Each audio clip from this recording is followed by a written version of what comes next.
बिश्वनाथ जिल्लानि 1719 आरो सनितपुर जिल्लानि 1300 नखरनो हानि फोरमानलाइखौ होनो थाखाय खोथा होदों हिमन्त बिश्व शर्माया। बिश्वनाथाव 1719 जे लास्ट स्टेज दङ बेखौ कमप्लिट खालामनो थाखाय डिसिखौ चिफ सेक्रेटारिनि गेजेरजों रायलायनो खावलायदों आरो सनितपुराव जेसेबां हायो 1300 दंबावो बेखौ होनो थाखाय बिथाङा डाइरेक्शन होदों।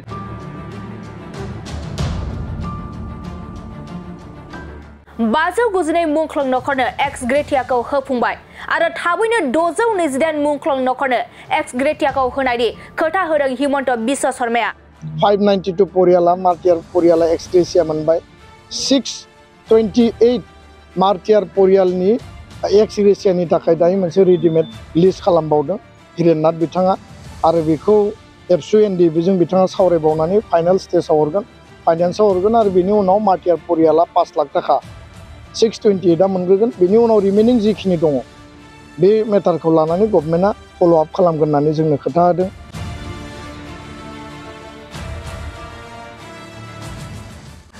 आरो एनआईए केस नांनानै थानाय बारग' एनडिएबिनि केसखौ दिल्लीनिफ्राय लाबोना रायजो एबा स्टेटआव लाबोनो दाबि एबसुनिफ्राय। एनआईएनि 60 जन बिथांमोननि केसखौ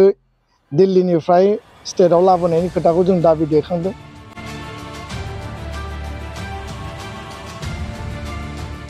नोंगौ बेफोर बाथ्राखौ दुलाराय बर' फरायसा आफादनि आफादगिरि दिपेन बर'आ बुंदों। थांनाय 21 सेप्तेम्बराव एबसुआ आसामनि गिबि मन्थ्रि हिमन्त बिश्व शर्माजों बिटिआर गोजोन गोरोबथानि माखासे मावनांगौ दफाफोरनि सायाव सावरायलायदोंमोन।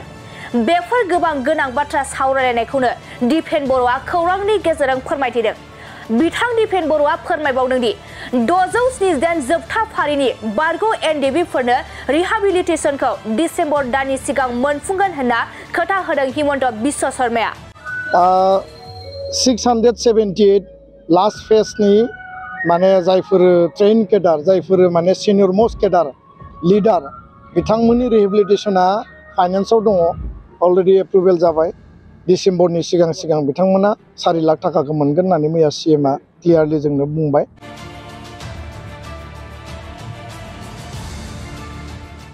आरो 125 कन्स्टिट्यूशन एमेन्डमेन्ट आर्टिकल 280 खौ बिल पास खालामनाया एबसुनि गाहाय थांखि।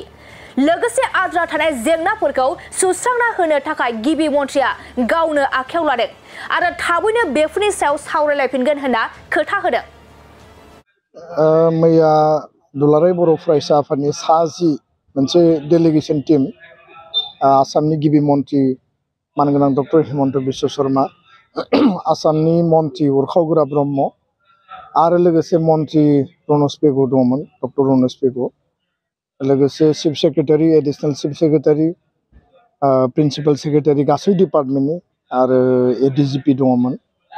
गासै गभर्नमेन्टनि फुल टीम 2020 नि जि बड' पिस एकर्ड बे गोरोबथानि 3.1 निफ्राय जागायनानै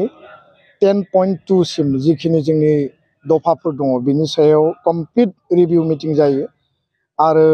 बे रिभिउ मिटिंआ प्राय 1.5 घन्टा 6:30 बाजारनिफ्राय 8 बाजासिम सोलिदों। गाहायै बे डिस्कासननि गेजेरजों जि 41 आरो 19 60 गामि मैया फाइनाल अर्डार WBD डिपार्टमेन्ट आरो दाख्लैबावै GAD डिपार्टमेन्टनिफ्राय ओंखारबाय राज्यपालनि नटिफिकेसना बे 60 खाना कमप्लिट जाबाय। एनादार जोंनियाव 628 गामि दंबावो 305 माने FRC भिलेज आरो माखासे रेभिनिउ भिलेज आरो माखासे जोंहा माने फरेस्ट भिलेज लोगोसे बिटिआरनि खोलाहा दरं कामरुप नलबारि बरपेटा बङाइगाव धुबुरी बे खोलाहा 94 डिसपुटेड 2003 नि BLT एकर्डनि समाव जे 95 डिसपुटेड दंमोन बिनिनो 94 जोङो सेलेक्ट खालामदों। मोनसे गामियाव अलरेडि हाबखाबाय। दा बेखिनि टटेल 628 खौ जोङो जमा होनानै एनादार जि माने इनक्लुजननि जि खामानि बेखौ स्पिड आप खालामनांगौ होननानै जों खावलायदों। बिथाङा मोननैसो टेक्निकेल उसुबिदानि बाथ्रा बुंदों टेक्निकेल माने मेटारनि बाथ्रा बुंदों उसुबिदानि नङा। आरो बे टेक्निकेल मेटारखौ रिजल्भ खालामनायनि गेजेरजों पलिटिकेल लेभेलाव मानगोनां जयन्त मल्ल बरुवा आरो पीयूष हाजरिका बे सानैनो दायित्वखौ न्यस्त खालामदों बिनि गेजेरजों गामि सोनायनि प्रक्रियाखौ कन्टिनिउ खालामनानै बुंदों आरो जों कुनु कारनाव जोङो माने लेहेम जानायखौ जोङो माने कुनु कारनाव लुबैया बे स्पिड आप जानांगौ बेजों लोगोसे जोंहा साथिखान समस्ति बारायनांगौनि बेलायाव WBD डिपार्टमेन्ट होम डिपार्टमेन्ट गभर्नमेन्ट अफ इन्डियानो बिथांमोना लिरहरबाय आरो बे साथिखान माने एक्सपानसन अफ माने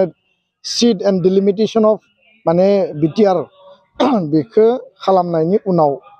आल्टिमेटलि बिटिआर काउन्सिला मोनसे मर्यादा मोनगोन दा बेजों लोगोसे माखासे बेयाव दफा दंबावोमोन कार्बि आंलंनि इस्यु बेखौ रिजल्भ खालामनायनि फाइनाल स्टेजाव दङ होननानै बिथाङा बुंदों होम मिनिस्टार अमित शाह बिथांजों रायलायदों कार्बि काउन्सिलनि चिफ तुलिराम रंहां बिथांजों रायलायदों माखासे कार्बि लिडार सिनियर लिडारफोरजों बिथाङा सावरायदों होननानै जोंनो फोरमायदों 5.3 आव जोंहा फरेस्ट राइट एक्टनि गेजेरजों सनितपुर बिश्वनाथ हजाय कार्बि आंलं आरो गवालपारानि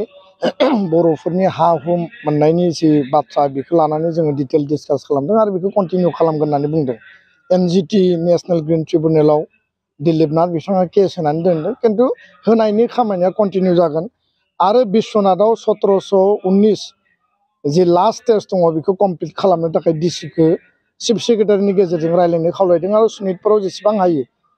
1300 दंबावो बेखौ होनो थाखाय बिथाङा डाइरेक्सन होदों फारसेथिं बर' कसारि काउन्सिलनि जि समस्ति डिलिमिटेशन आरो गामि नटिफिकेशन बे बेलायाव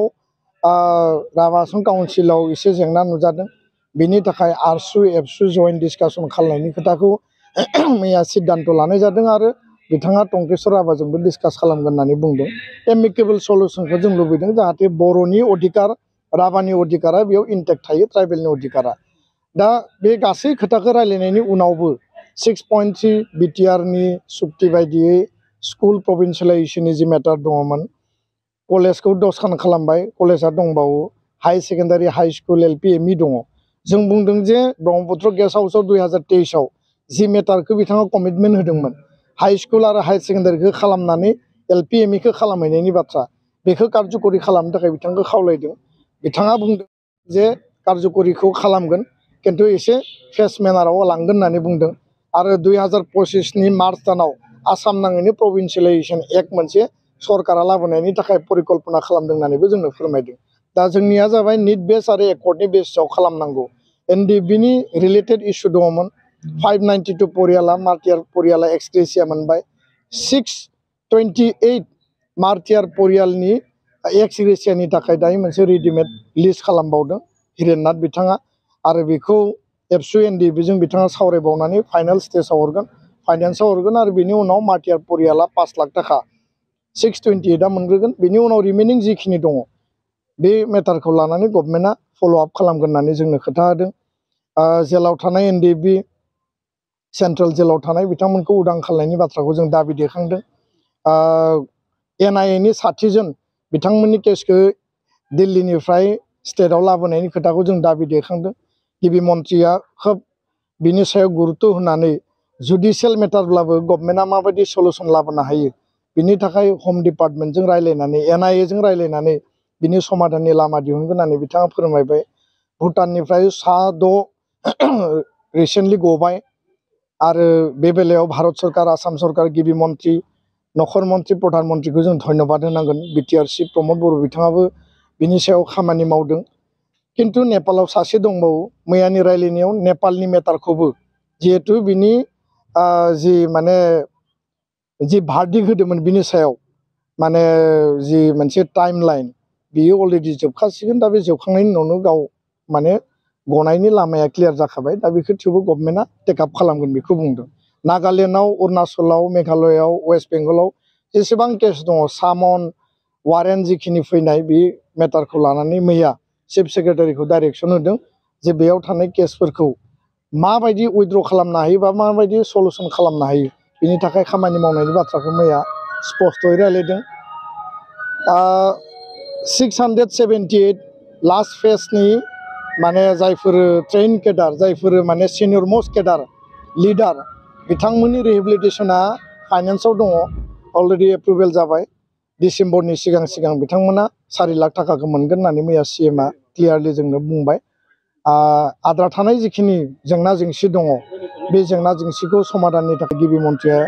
गावनो दायित्व लादों आरो गोख्रैनो रायलायफिनगोन होननानै खोथा होदों मैयानि रायलायनाया माने जथेस्थ गुरुत्वपूर्ण आरो जथेस्थ फ्रुइटफुल होननानै जोङो बुंनो हायो माखासे टेक्निकेल मेटार दङ बे मेटारफोरखौ पलिटिकेल लेभेलाव रिजल्भ खालामनांगोन आरो गावबो बेखौ खोथाखौ स्पष्ट बुंदों दा रन्जन दैमारि आरो जर्ज बर' अजय बसुमतारी खर्गेश्वर बसुमतारी बिथांमोनखौ बख'नांगौनि बेलायाव एबसुनिफ्राय सा 6 रन्जन दैमारि मानगोनां बिथांजों लोगोसे स्पेसियेलि जोङो लिस्ट साबमिट खालामदों जेराव 15 बोसोर 13 बोसोर 14 बोसोर बिथांमोना अलरेडि जेलाव दङ लाइफ इमप्रिजनमेन्ट होदों NIA कर्टआव गोदान ट्रायल जाबाय थानायखौ बन्द खालामनो थाखाय जोङो होदों दा बेखायनो गिबि मन्थ्रिया एबसुजों सावरायखांनायनि उनाव NDB बिथांमोनखौबो लेंहरदों बिथांमोनजोंबो सावरायदों आरो बे रायलायनायाव गिबि मन्थ्रिया जोंखौबो थानो होदों एखेलोगो जोङो जयेन्टलि जिहेतु एकर्ड मेटार जोङो जयेन्टलि गिबि मन्थ्रिखौ प्रेसार खालामदों मिजिंथियो जे एकर्डनि मोनफ्रोमबो दफाया फैबाय थानाय डिसेम्बर दाननि गेजेराव प्राय जोङो फोजोबहैनो थाखाय जोङो नाजादों आरो डेभेलपमेन्टेल पेकेज इन्स्टिटिउसनेल जिखिनि मेटार government to government BTR council Assam सरकार आरो भारत सरकार बे एप्रुभेल होनांगौ DPR बानायनांगौ कनसालटेन्सि खालामनांगौ डनार मिनिस्ट्रिनो हरनांगौ मिनिस्ट्रि अफ इडुकेसननो हरनांगौ